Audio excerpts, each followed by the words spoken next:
Teniendo como base el capítulo 5 de Mateo, estamos en la serie Edificando sobre la Roca, relacionada con el Sermón del Monte. Cuando en un programa anterior hablé del tema "Es lo de adentro lo que cuenta", el énfasis fue en que Dios mira lo interior de nosotros, o sea, Dios mira nuestro corazón. No es desconocido para nadie que los hogares en el mundo están en crisis, y no he encontrado un pasaje bíblico más pertinente que esta porción de Mateo 5, los versos 27 y 28. Oísteis que fue dicho, no cometerás adulterio. Pero yo os digo que cualquiera que mira a una mujer para codiciarla, ya adulteró con ella en su corazón. La crisis hogareña que estamos viviendo hoy en día tiene que ver con la pureza moral y la santidad en el matrimonio. Y mi corazón está quebrantado frente a esta realidad.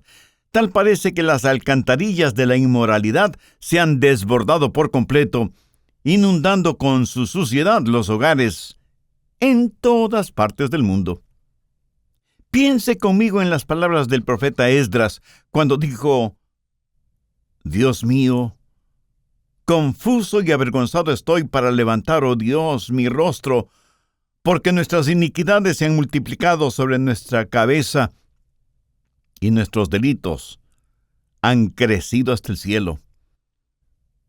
Esdras está diciendo que está tan avergonzado que ni siquiera se atreve a levantar su rostro frente a Dios, y reconoce que las iniquidades de todos ellos se habían aumentado de tal forma que prácticamente estaban cubiertos por ellas. Sus transgresiones habían crecido hasta alcanzar los cielos. Es notable que Esdras aún tenía la capacidad de avergonzarse, de sonrojarse frente a la maldad e iniquidad en que se encontraban. En nuestro mundo moderno, en la sociedad actual, parece que ya hemos perdido hasta la capacidad de sonrojarnos frente a las inmoralidades. Y cuando hablo de moralidad sexual, no estoy hablando de algo sin importancia. No estoy hablando acerca de buenos modales. No estoy hablando sobre asuntos de gustos o de moda. Hablo de algo que está en guerra implacable contra la unidad básica de la sociedad, en guerra contra el hogar, contra la familia. Dios hizo la familia mucho antes de instituir un gobierno y mucho antes de construir su iglesia. El plan de Dios en el matrimonio es un hombre y una mujer unidos hasta que la muerte los separe, o sea, un matrimonio monógamo. Busque Génesis 2:24. Por tanto dejará el hombre a su padre y a su madre y se unirá a su mujer y serán una sola carne. Ese es el eterno plan de Dios. Y esa es la razón por la que el Señor Jesucristo dijo sin ninguna equivocación, sin ninguna vacilación, no cometerás adulterio. Pero el diablo ha apuntado toda la artillería del infierno contra la familia, contra el hogar, porque el diablo sabe que si puede herirnos en nuestro hogar, nos herirá en todo. El plan de Satanás ha sido siempre el ser número uno: negar a Dios. Una vez que ha negado a Dios, quiere degradar al hombre hasta el nivel de los animales. Si no hay Dios, y el hombre no es más que el producto de una ciega evolución, entonces no existe ninguna moralidad. No hay una norma fija de lo bueno y lo malo. Y una vez que se llega a este punto, es fácil destruir el hogar. Una vez destruido el hogar, se domina la sociedad. Y eso es exactamente lo que Satanás está haciendo. Nada destroza más el núcleo familiar en nuestra sociedad que la inmoralidad sexual, la impureza moral.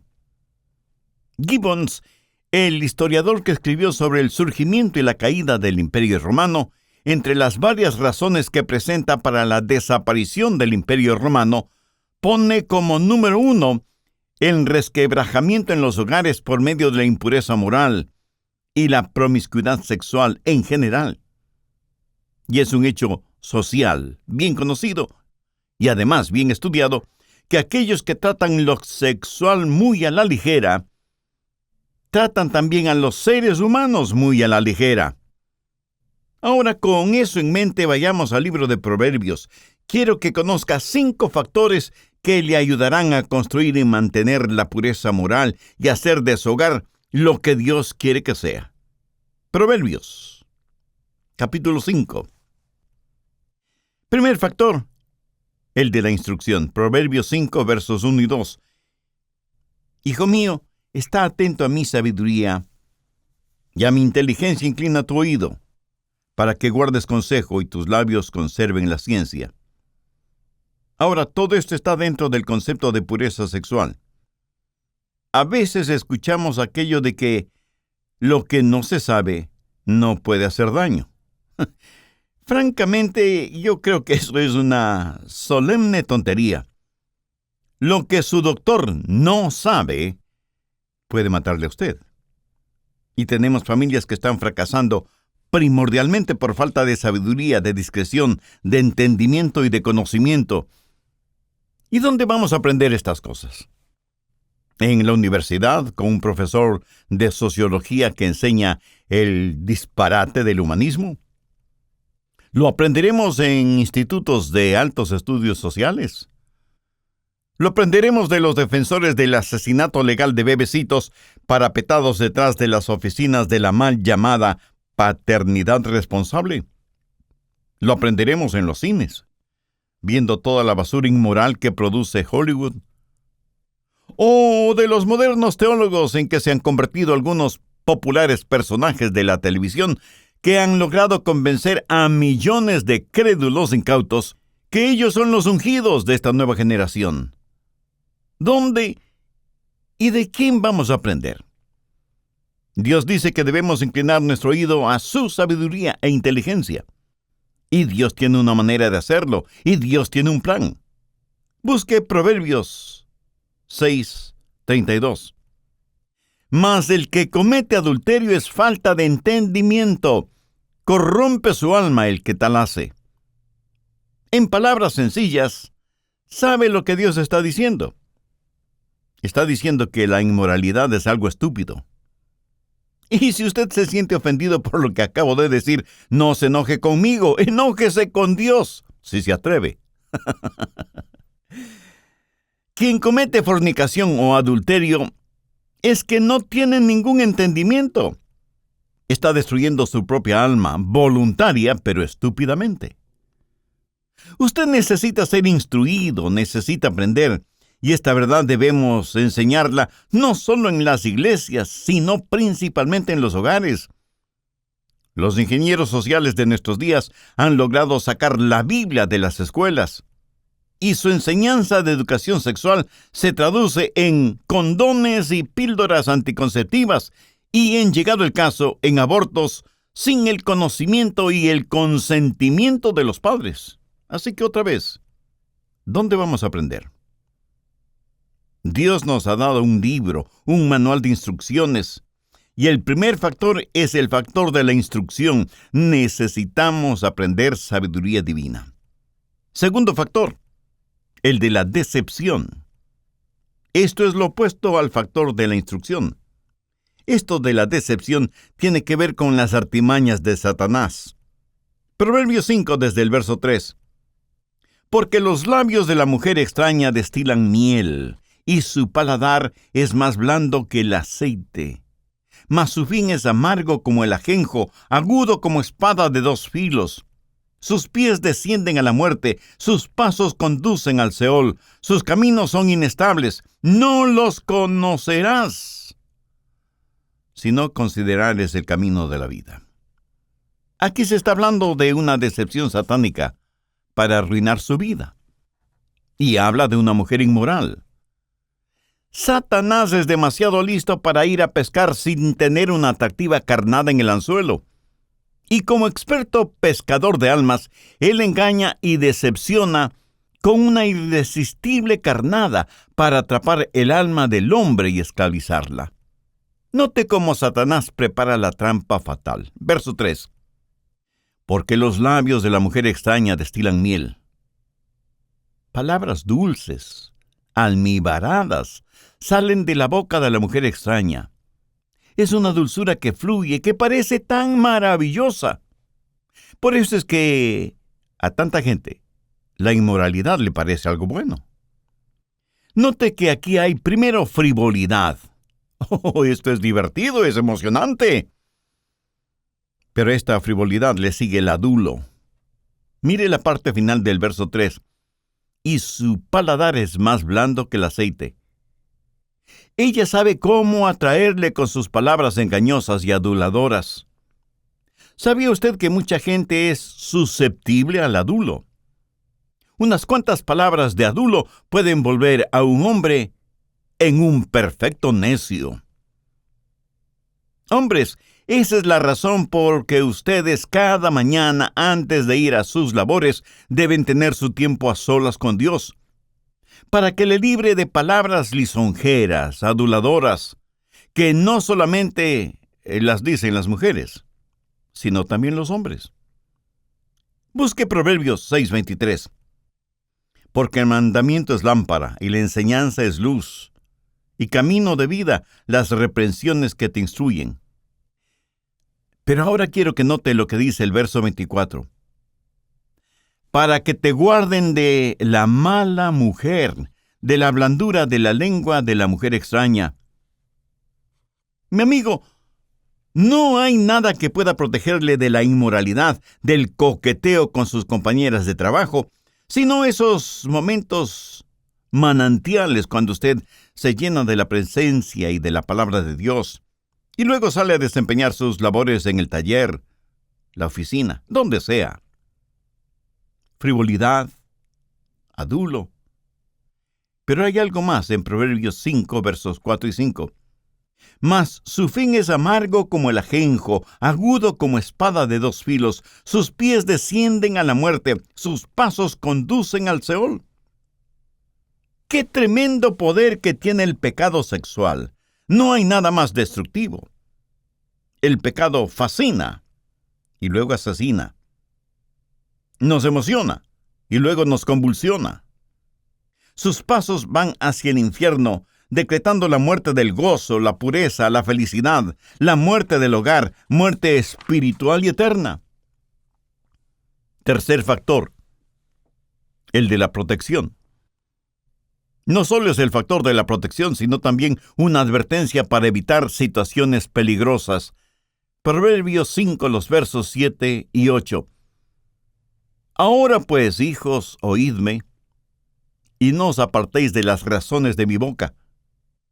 Aleja de ella tu camino, y no te acerques a la puerta de su casa. Anhelo que cada joven o jovencita que esté escuchando este programa subraye estos versículos en su Biblia.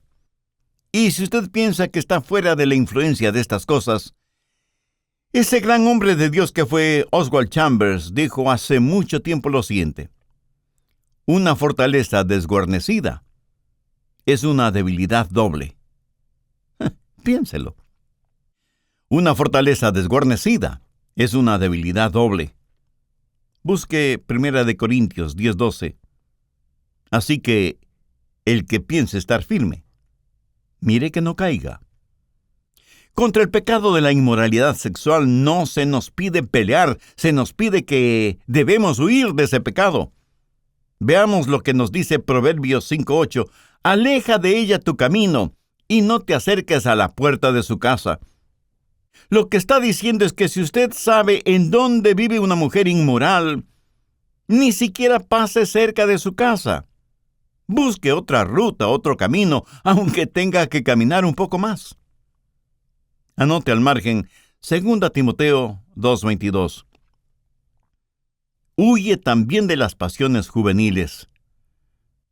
Mientras que la mayoría de las veces la Biblia nos dice que debemos pelear, frente al pecado sexual nos dice que debemos huir. Sea un cobarde puro, pero vivo, que un fuerte impuro, pero muerto. Y en 1 Corintios 6:18, el apóstol dice: huid de la fornicación.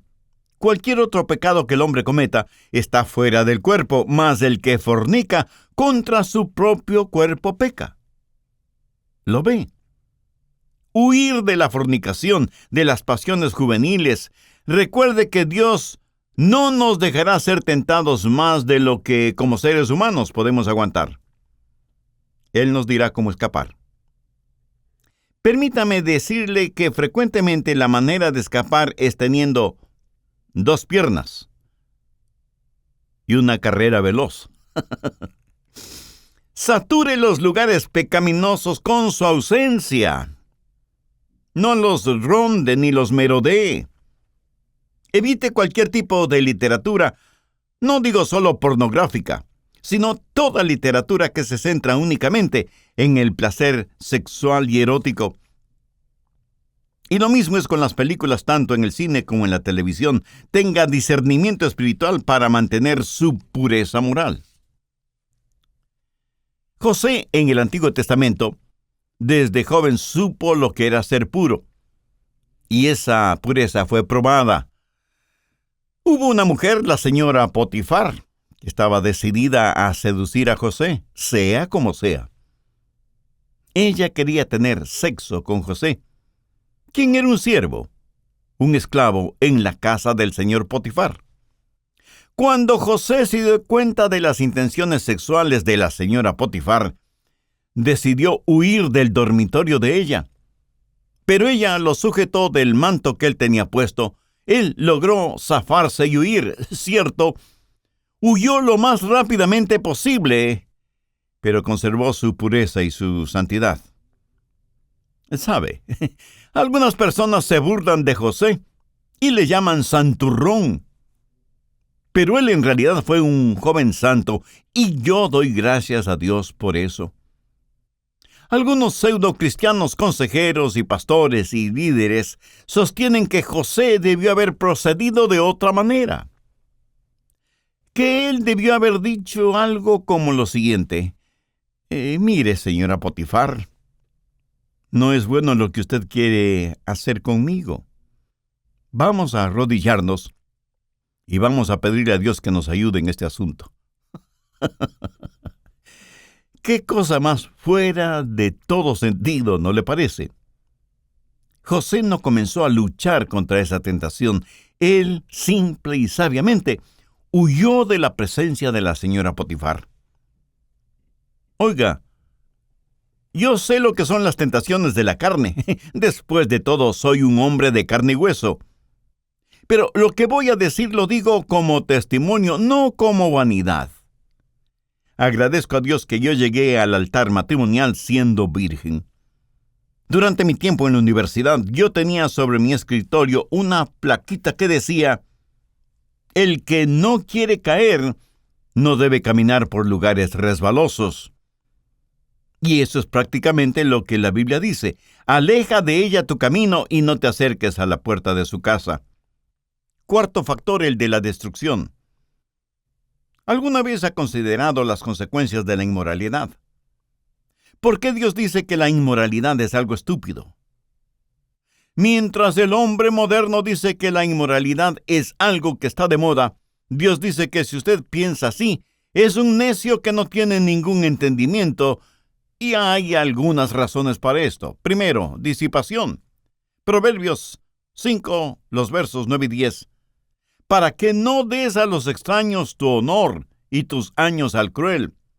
No sea que extraños se sacien de tu fuerza y tus trabajos estén en casa del extraño. Mi amigo, por si no se había dado cuenta, el pecado cuesta. El pecado no paga, cuesta. Yo tuve un amigo a quien aprecié mucho, era un profesional en su campo, tenía una de las casas más hermosas del vecindario, decía ser un cristiano, pero en su trabajo tenía como compañera a una hermosa mujer. Y muy pronto, los hilos del coqueteo inofensivo se fueron transformando en ilícitos cordones sexuales, terminando por ser una cadena que lo esclavizó y se ahogó en las profundas aguas del pecado y de la inmoralidad. Y yo, con mi corazón quebrantado, hice todo lo posible por ayudarle espiritual y emocionalmente. Pero su pecado ya había endurecido su conciencia. Eventualmente, perdió su negocio, perdió su casa, perdió su familia física, perdió su familia espiritual, Perdió sus amigos, perdió su reputación, lo perdió todo. En la actualidad, su ex esposa se volvió a casar y sus hijos llaman papá a otro hombre. Mire si el pecado cuesta y cuánto. ¡Qué desperdicio de una vida! En el verso 9 de Proverbios 5, Dios está hablando de disipación para que no des a los extraños tu honor y tus años al cruel.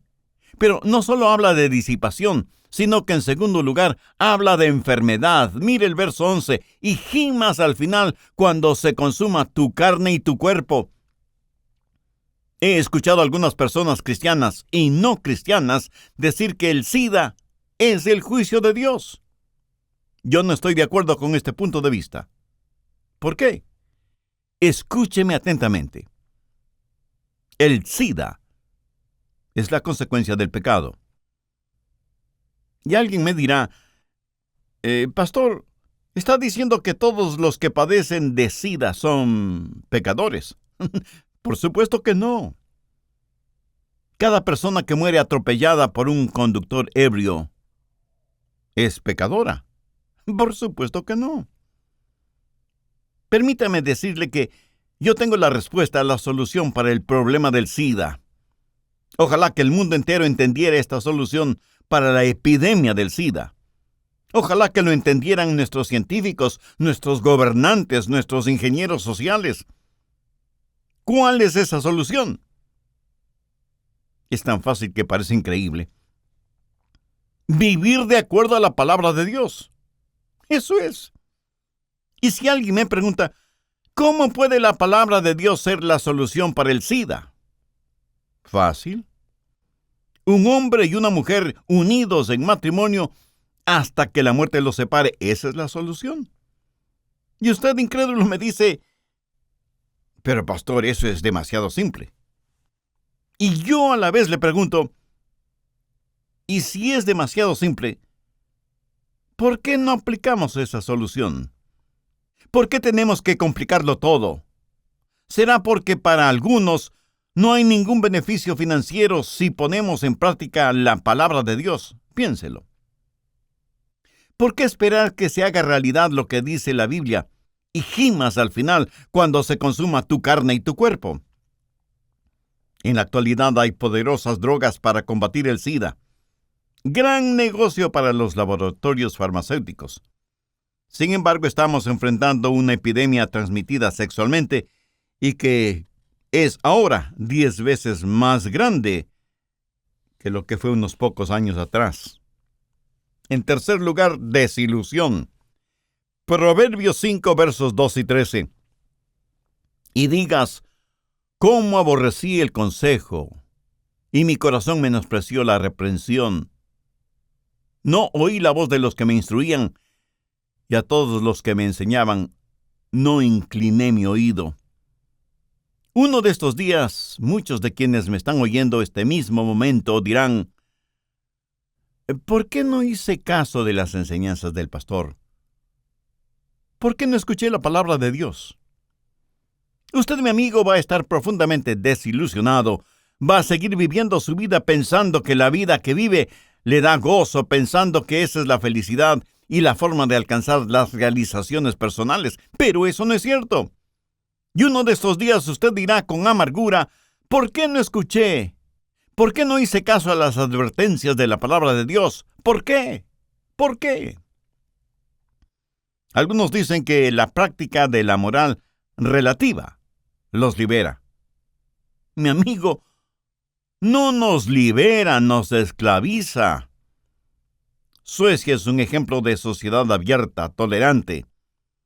Es el país en donde más libertinaje sexual existe. Sin embargo, ninguna otra nación sobre la tierra tiene un tan alto porcentaje de suicidios como en Suecia. En cuarto lugar, desgracia. Proverbios 5:14. Casi en todo mal he estado en medio de la sociedad y de la congregación. ¿Qué significa esto? Significa el enfrentar la deshonra pública. Uno puede esconder sus pecados solo por cierto tiempo, pero uno de estos días, Dios los hará públicos. Busque Lucas 12:2. porque no hay nada encubierto que no haya de descubrirse, ni oculto que no haya de saberse. ¡Qué vergüenza y qué desgracia será eso! Su cónyuge, sus hijos, sus padres, su pastor, sus amigos, sus vecinos, todos quienes le conocieron, sabrán quién es usted en realidad. Y usted no tendrá forma de esconder sus pecados. Tal vez los está escondiendo este momento, pero más tarde o más temprano, aquí, o frente al trono de Dios, sus pecados serán conocidos. Alguna vez leí un periódico cuyo lema es: si no quiere que lo imprimamos, no deje que le suceda. ¡Qué tremendo lema para un periódico! Si usted no quiere que lo suyo se conozca, arrepiéntase de sus pecados, termine con su vida de pecado de una vez por todas, no sea una desgracia para la gracia de Dios. Quinto, el dominio. Proverbios 5:22. Prenderán al impío sus propias iniquidades, y retenido será con las cuerdas de su pecado. No hay ningún otro pecado que esclavice más que el pecado de la inmoralidad. Es un pecado que ejerce dominio absoluto y atrapa a hombres y mujeres inmisericordiamente. He tenido que aconsejar a muchos que han estado viviendo una vida de inmoralidad. Por lo general nos sentamos y primero oramos.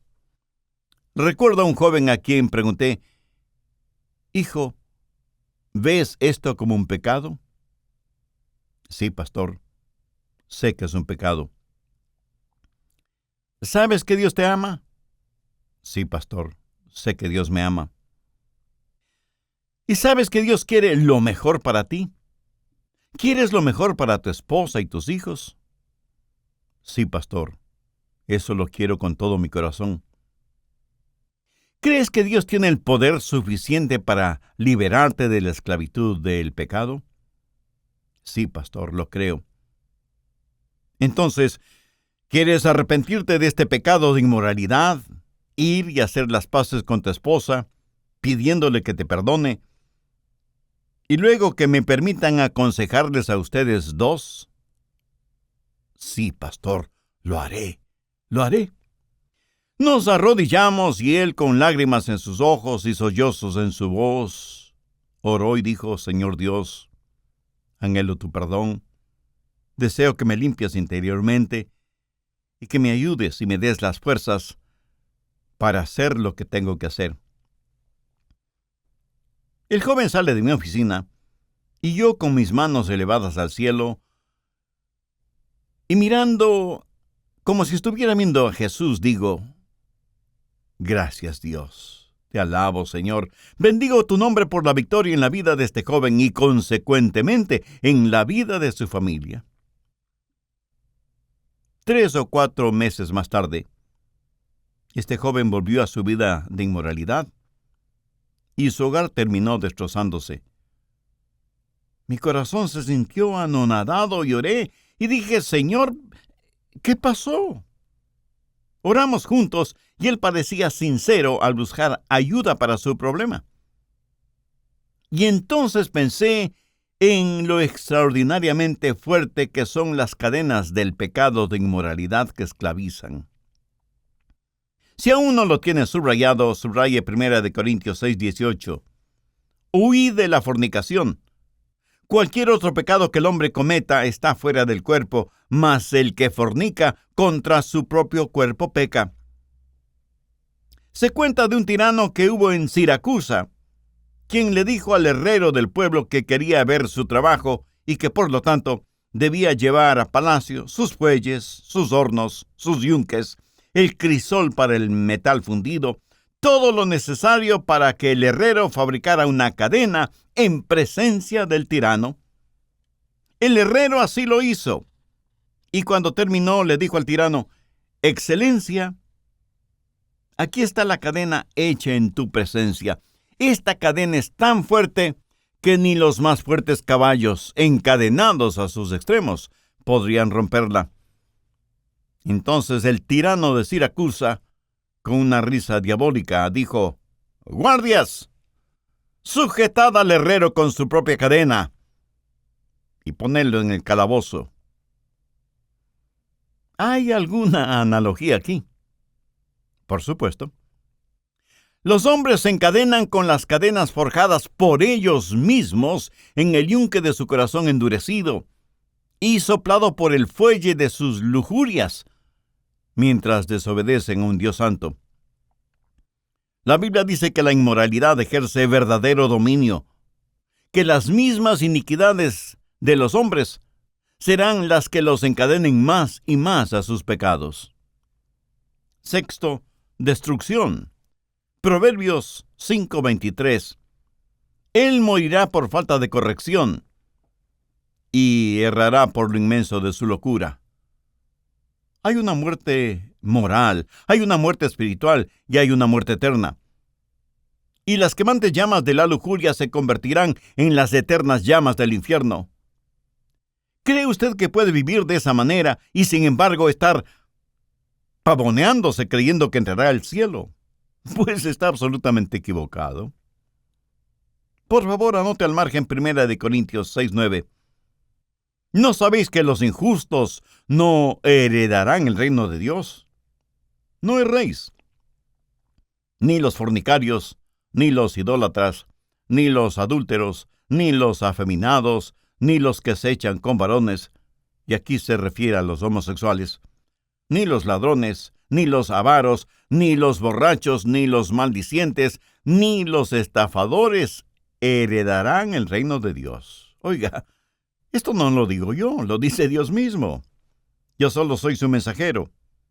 Y si usted quiere arguir su caso, dígale a Dios que Él se equivocó al inspirar a Pablo para que escribiera estos versículos. Escuche, Dios nunca se equivoca. Quien se equivoca es usted, con su estilo de vida. Y al desconocer la gracia de Dios, usted no tiene ningún derecho a llamarse hijo o hija de Dios. Y usted no tendrá ninguna esperanza a menos que se arrepienta de sus pecados y con humildad se acerque a Dios. El siguiente factor, el intencional. Este es el factor en el cual podemos gozar de lo mejor de Dios. ¿Sabe cuál es la intención de Dios para usted? En primer lugar, que tenga un matrimonio duradero. Veamos Proverbios 5:18. Sea bendito tu manantial y alégrate con la mujer de tu juventud. ¿Qué es lo mejor de Dios para usted? Un hombre casado con una mujer hasta que la muerte los separe. Yo continúo regocijándome con el Dios que conocí en mi juventud. Continúo siendo feliz con la esposa que Dios me dio desde mi juventud. Y esto no quiere decir que por ser cristianos todo ha sido color de rosa o que no hayamos tenido que enfrentar a veces fuertes problemas conyugales o familiares o congregacionales. Hemos tenido que capear fuertes tormentas, pero siempre Dios ha venido en nuestra ayuda y hemos escuchado la voz de Jesús diciendo: no temáis. Yo estoy con ustedes hasta el fin del mundo. Yo no cambiaría mi hogar cristiano por todos los tesoros de la tierra. Y esto lo digo convencidamente, y no porque por ser pastor muchos esperan que diga algo parecido. Si dijera algo que no lo estoy viviendo, Jesús tendría que decirme como les dijo a los escribas y fariseos: hipócritas. Algunas veces, bromeando, yo le digo a mi esposa: si alguna vez me abandonas, dime a dónde vas para seguirte. Y aunque eso suene cómico, pero para mí es asunto muy serio. ¿Sabe por qué? Porque ella es la esposa de mi juventud. Es mía para amarla, cuidarla y protegerla. Es mía para juntos gozarnos de la bendición que son nuestros hijos y juntos también volver a sentirnos como niños con nuestros nietos. Jóvenes, jovencitas, sé que para muchos de ustedes a lo mejor solo soy un pastor chapado a la antigua, pero por favor, escúchenme de todas maneras. Manténganse puros, Guárdense y cuídense para aquella persona que un día será su esposo o su esposa. No siga la corriente de que todo el mundo lo hace. Sea diferente. Vaya contra la corriente. Dios tiene algo maravilloso para sus vidas. Si usted se come el pastel ahora, mañana solo comerá migajas.